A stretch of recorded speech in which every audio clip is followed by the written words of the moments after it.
Now, where are you right now? I need it. I'm down southern Japan, a place called Kokura, Kitakyushu. I just Oh, left Okinawa day before yesterday.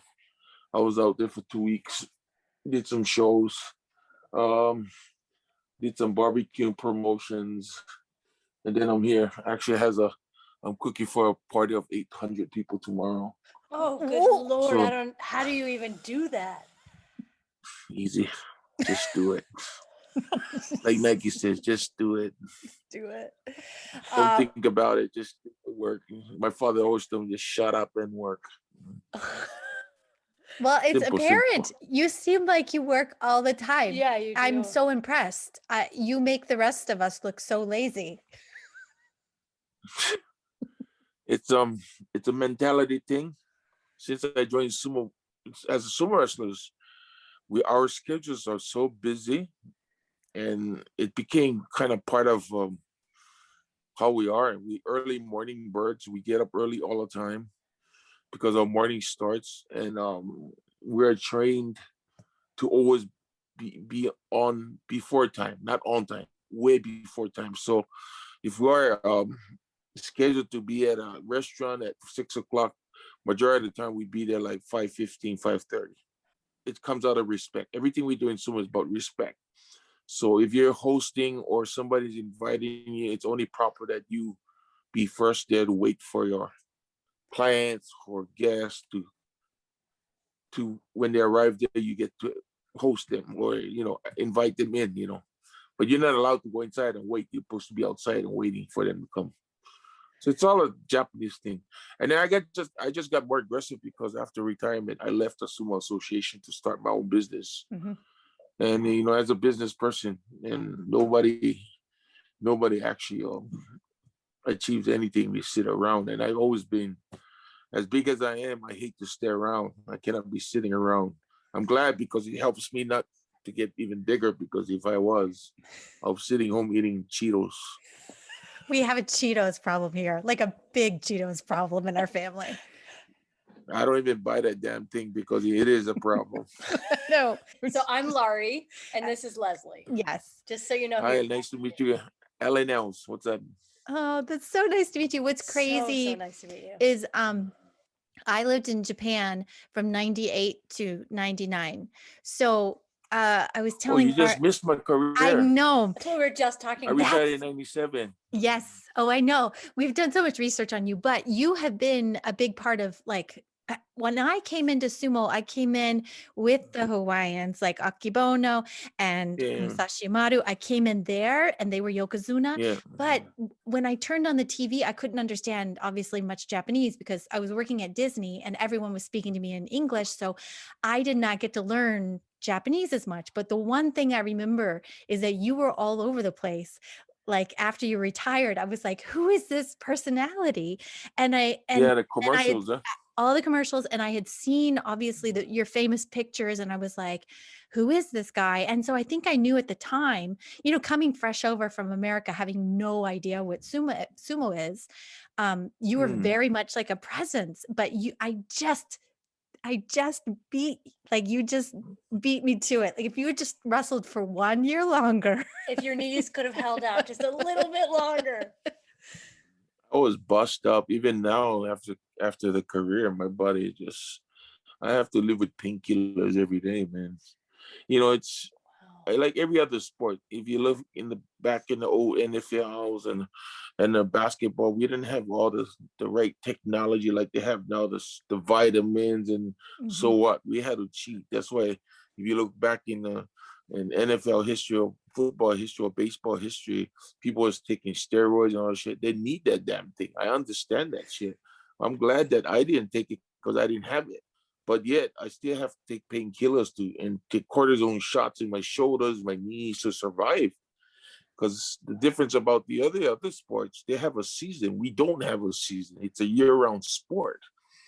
And the training that we go through is all purely contact, pure like flesh contact. It's like headbutts and punches in the face, and then you twist. You're always twisting somebody, or you're twisting something in your body. All my fingers are twisted. They're all like not normal anymore.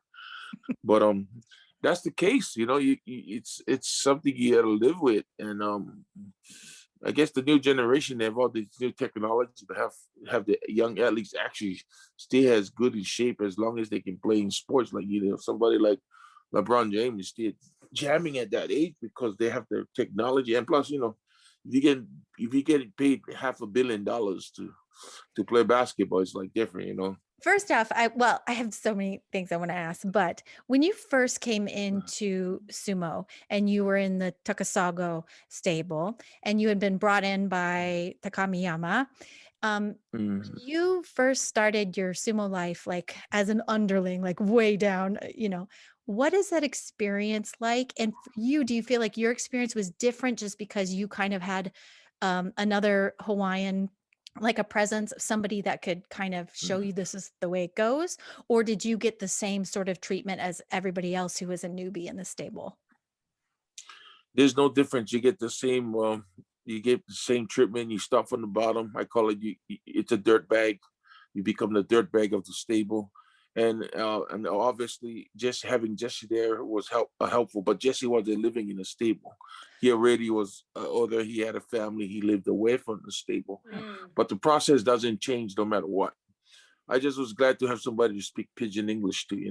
Yeah. But anyway, he was such a guidance in everything I did, and you are like dirtbag. You're the last to sleep. You're the first to get up. You clean up. You cook. You run errands. My daily. Okay, as I will explain, my daily would start like 4 o'clock in the morning. I'll get up. I'll go down. We set up the practice area. We do our training.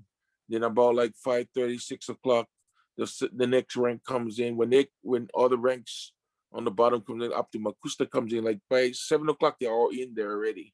Yeah. So we slip out and we go upstairs. We start doing all the cleaning. We put away the thongs.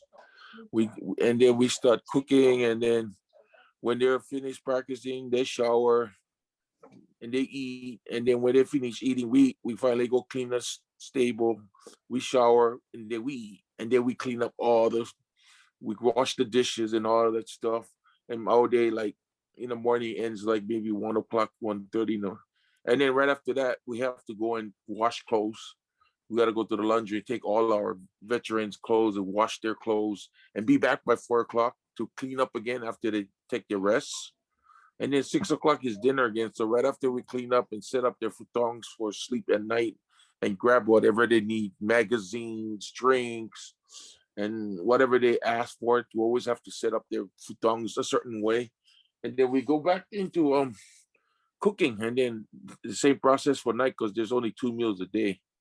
Mhm. And then after that is done, we do all the cleanup and what's so on, and then we go back and finish up our laundry. We come back and make sure we have the lights go off at 10 o'clock every day, no matter what. Mm. Lights, phones, TV, nothing's 10 o'clock, lights off. And then we got to get everything done right before that. So we come back with the practice towels or the hand wraps, everything all washed. We have it all set up by the thongs every day now. This is every day. So that's kind of what a young man's day is. So In no free time, essentially, is what I'm no, understanding. no such thing. No such thing as free time in sumo. And that's what made me who I am. Because Yeah. I ain't wiping all these guys' asses all my life. Frick that. And there's the only way you can get out is actually win. Sumo is Mm. very simple. You either win, you move up, or you lose and stay down and keep up scrubbing people's backs. And that's what it is. You either win or you lose. And then the hardest thing about it, the people to understand is, out of my time, we had about 800 sumo wrestlers, sumo tories at the time, professional. But within its professional ranks, only 60 can make it. There's Wow. only 60 people that are getting paid in that 850 crop. Wow. Everybody's not getting paid, That's but their amazing. lives are taken care of by the stable. So you live free, you eat free, they dress you and everything, insurance, everything is, you got it. But you're not getting paid. So they don't have a choice. Even though you had a free time, you don't have money anyway. That's intense. But that would motivate me to be like, okay, I want to win because Better I'm start winning. tired of cleaning up after this guy. What do you Exactly. what do Exactly. you remember about your Oyakata, Takasaga Oyakata, the original one? Because I know you had the Asashio, who Yeah. was your original, and then you transferred towards the end of your career. No, when, like you were in Ozeki in the middle of your Ozeki reign, then you switched to a different coach. And I was Yeah, because wondering, my coach passed. He right. passed. That's why. I remember reading about that, and I was wondering if you could tell me a little bit about like the difference in coaching styles, and also did that affect you being like at the prime of your career and then having to experience like your mentor and then somebody else come in? What did that do to you? I love it. You've been doing your homework, girl. You need a Well, badge. I mean, we Yeah, not, I get Sumo interviewed a Kaboom. lot. Hey, I get interviewed a lot with my real journalists, Yeah. and they're freaking piece of shit. They're like, they ask the same damn question. They don't get, and I love it. Great question. No comparison. My mentor was the best. I don't know what he saw in me, but just from the beginning, just from the takeoff, I walked into the stable. He gave me the name Konishiki. I don't know if you did your homework on the I name did. You're the Konishiki. sixth. Okay. You're the Not only sixth. that. Yeah. Not only that, the name Konishiki was the first grand champion that came out of Takasago Bear. Oh, I And didn't know that. it's funny because it was two names that we're looking at was Otakami, which they were thinking of taking Takamiyama's name, Takami, but put O on the top, which big says big Takami, Oh. big high mountain or something like that. And there was Konishiki. So the Konishiki name, when it came to me, I didn't know nothing about sumo. I had no history. I have no knowledge of what the hell I was getting myself in. All I knew is I was getting into a G-string, showing my ass off to the world. But as you said, my coach was such a great person. Not only that, I think he knew how to handle a foreigner compared to other people because he had Jesse already, Takamiyama. Mhm. And before I came, he had another guy named Waka Takami, who's from Hawaii, a senpai to me, a senior. So, of course, he was hard on me. He was hardcore on me. And he saw something in me early in my career that even though I was a younger guy, he saw how strong or how strong I was. So the regular person would actually practice in the morning and go, but he would actually force me to practice with guys who are higher, more experienced than me at the early go. So like within 6 months of my career, I was already challenging guys, the top guys in my stable. Well, you in had like the practice. fastest rise at the time. Exactly. Up I to still hold the, a record for coming from round zero to judo, which is the high ranking. And it took me 8 tournaments. I know. It take Super it fast. it take well, that's super fast because in the typical sumo world, doing it in 5 years is fast, which is 30 tournaments. Yeah. So mine was a year and a half. And the thing I know about the boss, he was hardcore on me in practice. He was like really hard on me. Like the bamboo would freaking hit me in my head, my back. He was training me to take advantage of my strength and my body size. And he knew how strong I was. In high school, before I even joined sumo, I was bench pressing over 500 pounds. Ooh. I could bench press. I was squatting over 600. I was a monster. I love every time I had a chance from football practice or wrestling practice, I would be in the weight room. I was just crazy about powerlifting. I used to follow all these guys. I forgot his name, but one of my idols was a world class strongman. I'm like, Gus. Hulk Hogan? No, I'm joking. It's totally a joke. No, he's not a. But anyway, I was like, as a kid at my time, we're like into like, bro, let's see how much you can live, how big you can get. Yeah. So that was the thing. The word around high school was like, hey, you know anybody who can bench 400 in your school? At my time, we had people who could bench 500 almost in every school. Really? Yeah, we're like powerful. Like everybody was into power, like and that's how we played football. Nobody had any technique. It was like we try to kill you before you kill me kind of football. It's big difference now. People don't do that anymore. You don't have to carry that much speed. It's like speed kills now. It's big mentality difference. But I remember that because he actually knew how to handle who I was And then Okami-san, our Mhm. mother, his Mhm. wife, Mhm. would like kind of help me because I didn't know how to use chopsticks, and they'll bring out forks for me to use and stuff like that, which is not normal because I'm a young boy and I'm still new. You're supposed to have that special treatment, but I guess they go out of the way just to try to get me to go get treatment. But my boss was a very kind guy, He but had he never. incredible eyebrows. His Oh yeah, eyebrows were on fleek. If people say that he, now he's a anymore, they were he's a famous legit incredibly impressive eyebrows. he's he's from down southern Japan, from Okinawa area, a island called Tokunoshima. And you guys got to remember, my boss' history is even the funny one too, because he's a foreigner legally. Is he? Because Okinawa and those islands where he come from weren't part of Japan. They were part of U.S. until 1975. Oh, I didn't Oh. realize that. So what they did, Is that what down they by did is, Guam? Is it down by yeah, Guam? Like, right above, right above, right above. It's right around Okinawa. Okay. All okay. those islands was actually part of the U.S. territory. Mhm. 1975, came back to Japan. Hmm. But you guys got to remember, my boss had to be smuggled into Kobe